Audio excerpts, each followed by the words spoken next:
When it comes to the law of assumption and your SP, or specific person, your love interest, it's not about manifesting a relationship. It's about assuming you're someone who experiences love as normal and safe. When you occupy that state desired, 3D reality delivers it to you. It's not the law of manifestation. It's the law of assumption. Assume you're someone who gives and receives love easily, who is chosen, and so it is.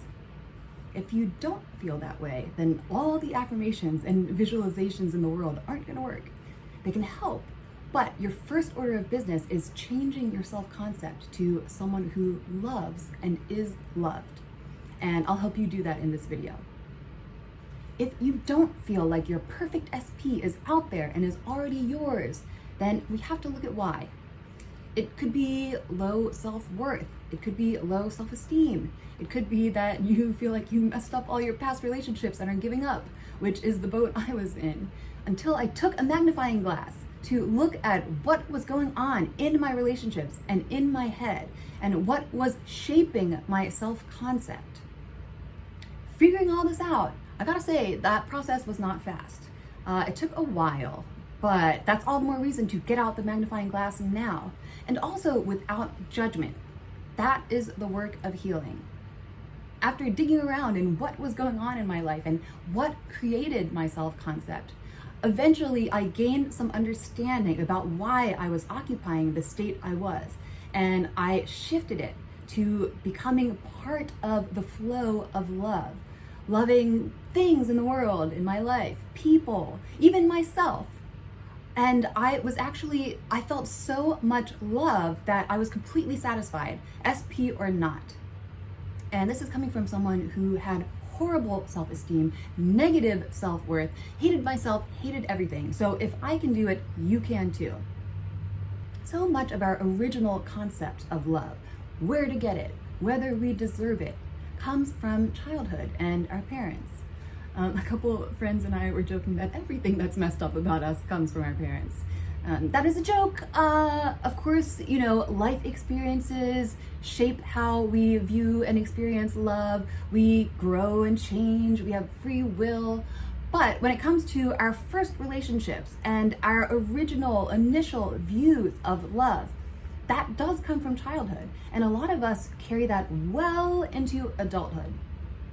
And I'm definitely not trying to crap on parents. Everyone is doing the best they can at the time, and if you want to get really woo-woo about it, our souls, parents and children, choose each other specifically to learn life lessons. So it's fun to blame parents, or sometimes maybe it's accurate, but we all have the power to change. Something that really helped me change was learning about attachment styles. It's a psychological framework for understanding how we approach love and intimacy and romantic relationships.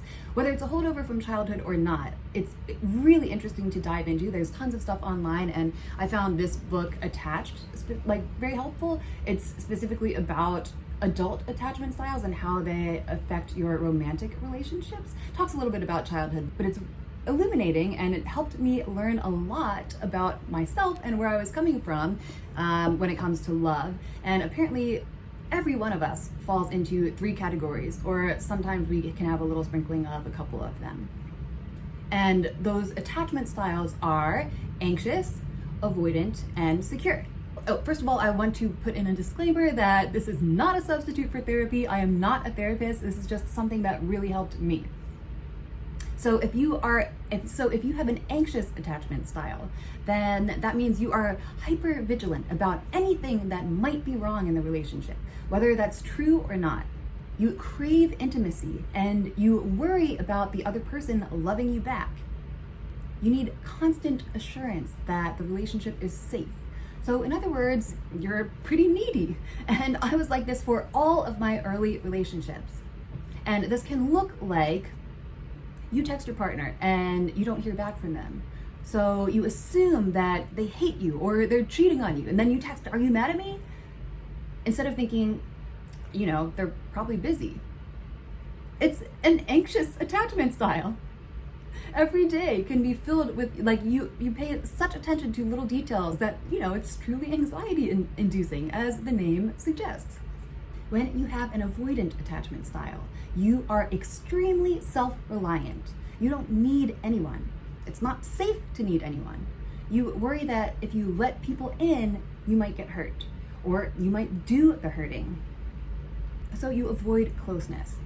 You view an intimate relationship as losing your independence, which feels threatening, vulnerable, even dangerous. This can look like as soon as you start getting close with someone, you break things off. And I jumped to this style after my earlier relationships because I was like, wow, I am way too crazy and needy, so I'm just gonna stop. And then, of course, there's secure. If you have a secure attachment style, then you feel comfortable with an intimate relationship and you feel comfortable giving and receiving love. So good for you. That's not sarcastic. Actually, good for you. That's very fortunate. But the great thing is we can all learn to be secure. A little word of warning here is that as helpful and illuminating as it is to learn about and determine your attachment style, there can be a temptation to use it to label yourself. Like, I am anxious. I am avoidant. I am this way, so I'm not good in relationships. But taking it back to Neville, I am creates your reality. You are the operant power. And I am can create anything. So why would you keep telling the same old story? So we start to tell a different story. Now, like with any self-concept shifting, the goal isn't to flip 180 degrees overnight. It's to move the needle closer and closer and getting more and more familiar with the state desired so that eventually you live there. So these are a couple I am phrases that you can use to shift, to move that needle and shift closer to a loving state. I am changing my self-concept. I am learning love is safe. I am someone who can give and receive love. I am someone who can be myself and be loved for it. Another Neville concept is asking yourself, what would it be like if that were true? What would it feel like? And this is so helpful because it's not like an affirmation, a strong declaration that can feel false. It's a question that opens your mind to exploring the possibility. It helps move the needle. So a couple questions that you could ask yourself might be, what would it be like to feel safe and seen in a relationship? What would it feel like to love and be loved? What would it feel like knowing my perfect partner is out there in the world? What would it feel like knowing I'm an excellent partner? Those are some more general kind of questions you can ask yourself to move towards a more loving state. But if you do know your attachment style, these are some ones that can specifically help you move more towards secure. So if you are anxiously attached, then you can ask yourself, what would it be like to feel valued in a relationship? What would it feel like to trust and be trusted? What would it feel like to be in a relationship where we communicate our needs without drama, but to learn more about each other and to get closer? What would it be like knowing I am chosen? If you have an avoidant attachment style, here are some questions for you. What would it feel like to be close with someone and feel safe? What would it feel like to have a partner who understands my needs, even if that's some alone time? What would it feel like to care about someone and be cared about just as much? What would it feel like to be in a relationship that feels expansive? As your brain, your body, your nervous system gets familiar with exploring these questions, you stop feeling so rigid, so locked in your ways, and you start becoming open to experiencing these feelings. And feeling is the secret, as Neville says. So, once you start getting used to these feelings in your inner world, as per Neville, your outer world will start reflecting them back to you and serving them up to you.